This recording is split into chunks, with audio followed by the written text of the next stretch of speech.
I think the history of Davos is really remarkable. Welcome, grazie. This is the Intelligent Enterprise Institute interview series, and we're here with Marianne Dalbert from the Museum of Local Histories. Welcome, Marianne. And Hello.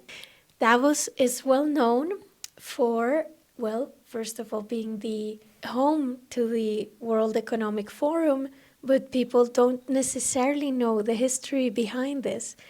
Other interesting facts about Davos is that it is the highest altitude town in Europe, and it is also firstly known worldwide for being the place where the tuberculosis cure was found, which was made popular by the Nobel Prize award-winning novel by Thomas Mann, The Magic Mountain, in 1924.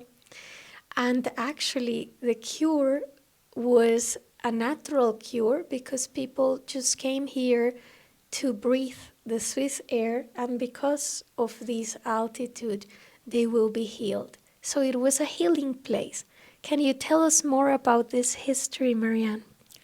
Yeah, it was found by Alexander Spengler.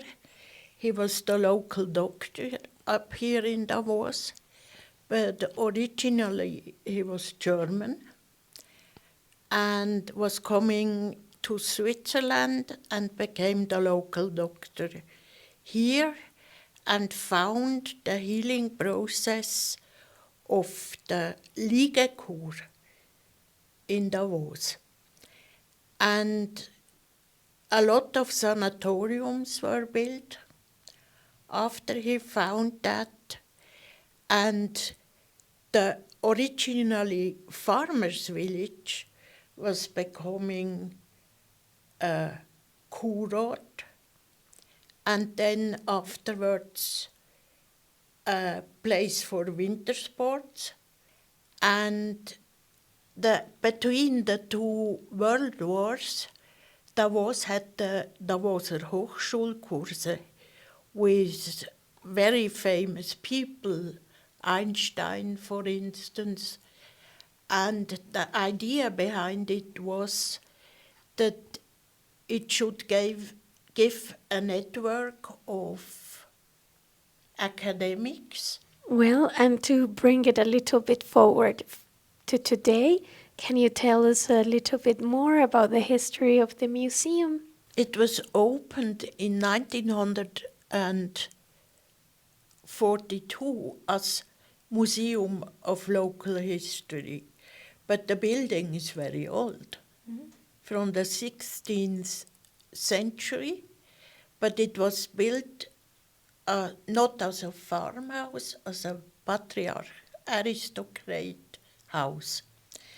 And it was made bigger in the 17th century by the family of the Jenatschs, which was a very active family in the politics.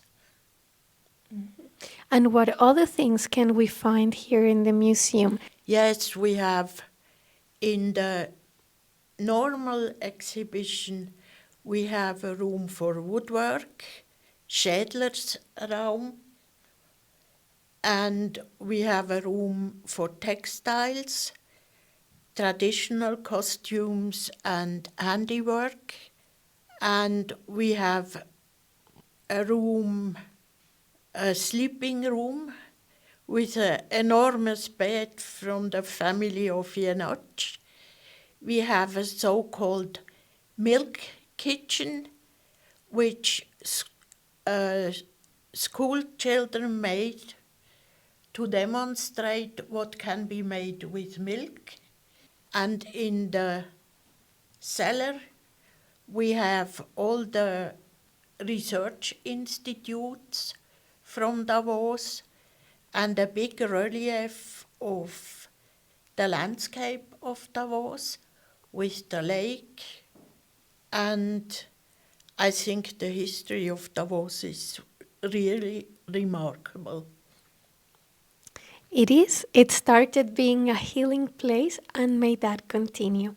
Thank you so much, Marianne. It was my pleasure, and in Davos is said, if you say goodbye, en hübsche. Dankeschön.